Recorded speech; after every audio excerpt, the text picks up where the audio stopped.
সুতরাং বৈষম্য দূর করার জন্য যখন এই আন্দোলন হয়েছিল, সফল যখন হয়েছি, এদেশে কোনো বৈষম্য থাকবে না ইনশাআল্লাহ। সংস্কার যখন আরম্ভ হয়েছে, রাষ্ট্র সংস্কারের জন্য আন্দোলন ছিল না? এই কথা বলে না কেন? সংস্কার যখন আরম্ভ হয়ে গেছে অলরেডি, কোন জায়গা যেন বাদ না থাকে।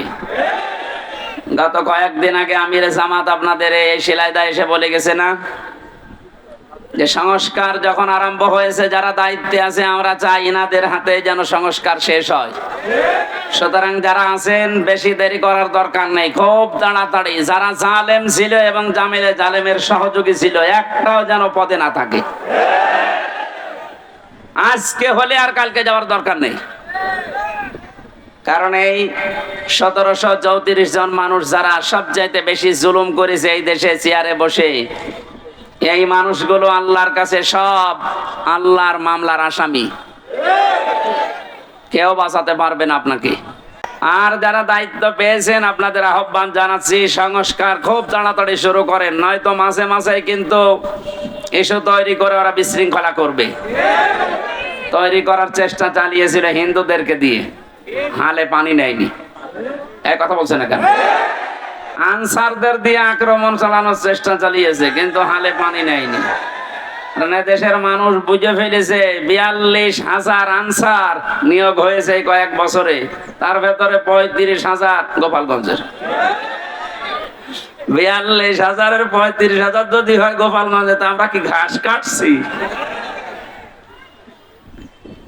এই জন্য বৈষম্য বিরোধী আন্দোলনে যে কথাগুলো ছিল, যে দফাগুলো ছিল, সবগুলোর সাথে আমরা একমত। বিশেষ করে শেষ কথা, যেটা শেষ দফা, এক দফা এসেছিল যে আমরা জালেমের পদত্যাগ চাই।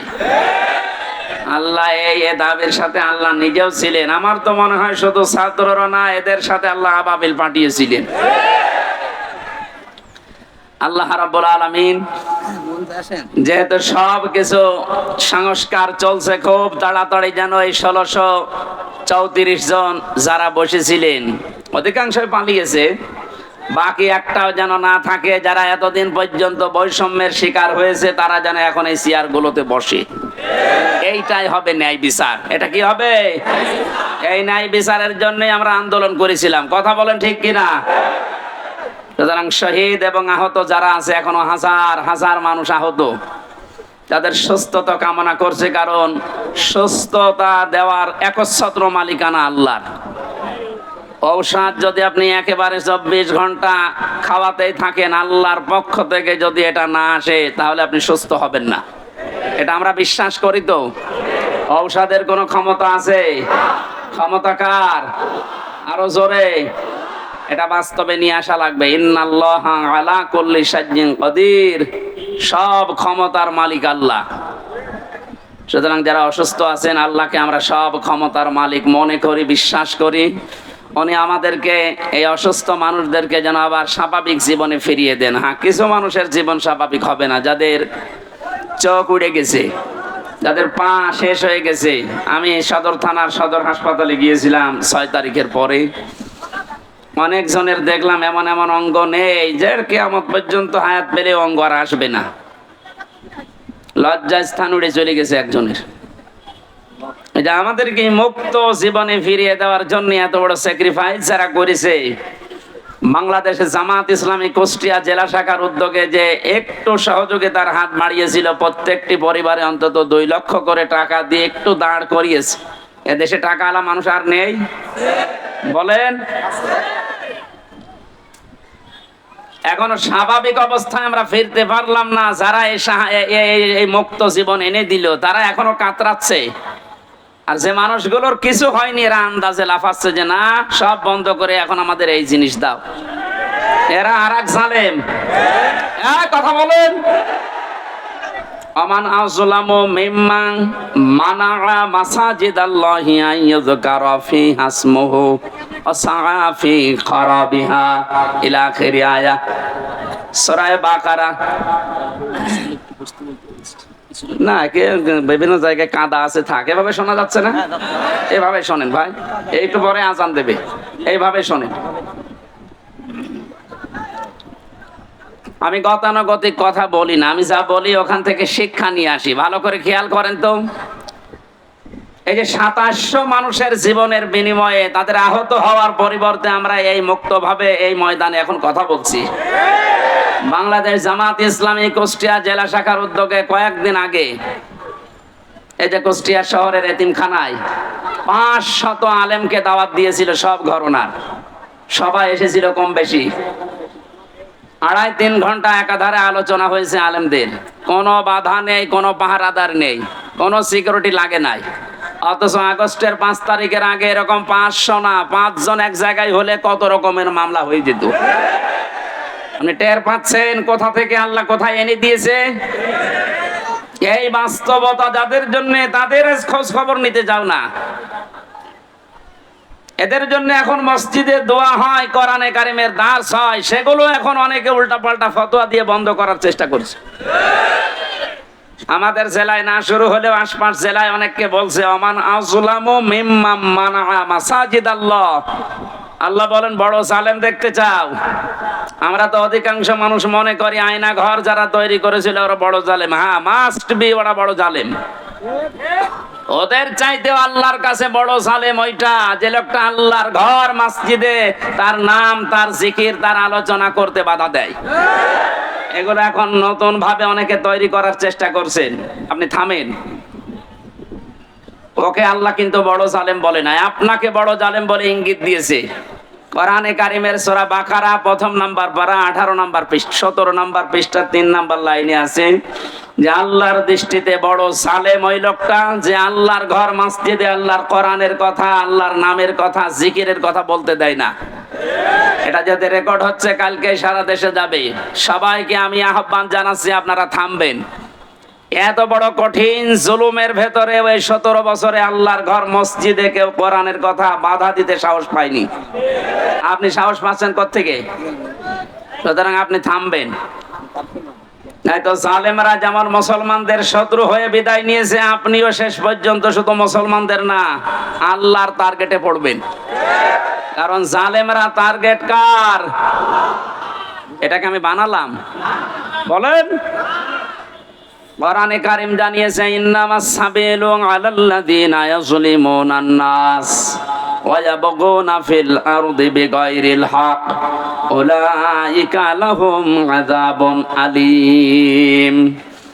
সূরা শুরার 42 নম্বর আয়াতে আছে, আল্লাহ বলেন অবশ্যই আমি আল্লাহ নিজে বাদী হব, মামলা দেব, কেস করব। টের পাচ্ছেন কত ওজনওয়ালা শব্দ এটা? আল্লাহ নিজে মামলা দায়ের করবে, নিজে কেস করবে তাদের বিরুদ্ধে। ইয়াজলিমুনান নাস, যারা মানুষ হয়ে মানুষের উপরে জুলুম করছে। আল্লাহ পাক একলে ইয়াজলিমুনাল মুসলিমুনা দেয়, নিজে যারা মুসলমানদের উপরে জুলুম করেছে তারা আল্লাহর মামলার আসামি না। ইয়াজলিমুনান নাস এটা বহু, ইয়াজলিমুনা এটা মুজারে, বর্তমান, ভবিষ্যৎ, প্রেজেন্ট, ফিউচার। এখন যারা জুলুম করছেন, ভবিষ্যতেও যারা করবেন, আপনি কিন্তু এদেশে হামজার মামলার আসামি না, আপনি সরাসরি আল্লাহর মামলার আসামি। আমি আপনাকে বাঁচাতে এসেছি, এরপরও যদি উল্টা বোঝেন নিজের কপালে নিজে আগুন লাগাবেন। আমার কথার অর্থ বুঝতেছেন নাকি আন্দাজে ঠিক বলেন? আলহামদুলিল্লাহ।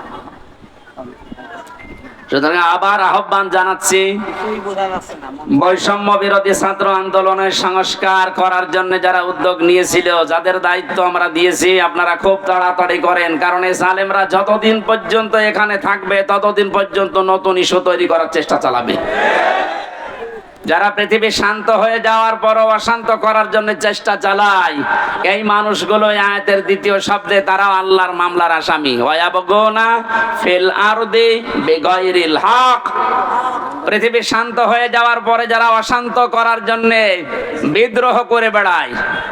সংখ্যালঘুর নাম নিয়ে যা শুরু করেছিলেন, আমিরে জামাত অলরেডি ঘোষণা দিয়েছে এদেশে কোনো সংখ্যালঘু সংখ্যাগুরু নেই। সুতরাং এই ইস্যু বাদ দেওয়া লাগবে। এদেশে সংখ্যাগুরু সংখ্যালঘু আছে? না, নেই। এদেশে যে জন্ম নিয়েছে সেই এদেশের বৈধ নাগরিক। আমি আমির হামজা 96 ভাগ মুসলমানদের ভেতরে যেমন অধিকার পাবো একজন হিন্দু 4 ভাগ, তাতে কি সে একই অধিকার পাবে? এই কথা বলছেন। এটা যখন বুঝে ফেলেছে, দেখছে না এ তো হালে পানি নেয় না, ওটা বাদ দিয়েছে। এরপরে নামিয়েছে ডাক্তারদের, ওটাও পারছে না। এরপরে নামিয়েছে আনসারদের, ওটাও যখন পারে না, আমার মনে হয় ওদের যা চরিত্র, কিছুদিন পরে গলন্ত ঘাটের এই বেশ্যাদের নামাবে। খুব সাবধান থাকা লাগবে। আমি একটু খোলামেলা বলে ফেললাম, চরিত্র ওদের ওই রকমই, ওদের যা চরিত্র ওই রকমই।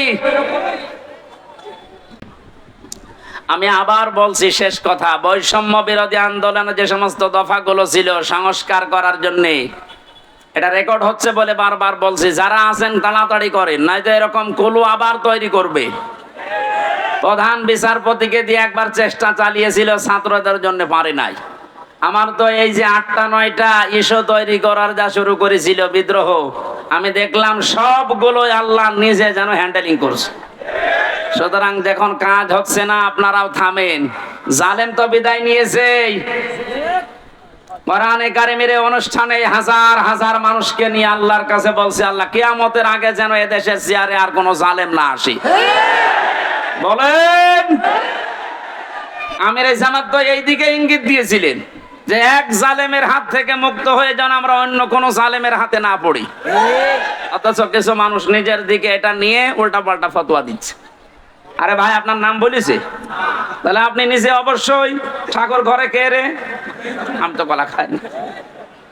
আপনার নাম বলেছে যে আপনি এই চেয়ারে বসলে আপনি জুলুম করবেন, তার মানে আপনি করবেন, এই জন্য আপনার ভয় হচ্ছে। ওনার দূরদর্শিতা সম্পর্কে আপনি জানেন না, তাই উল্টা পাল্টা ধারণা করেন। আমি ওইদিকে আর গেলাম না। সুতরাং আমরা যেন সাবধান থাকি।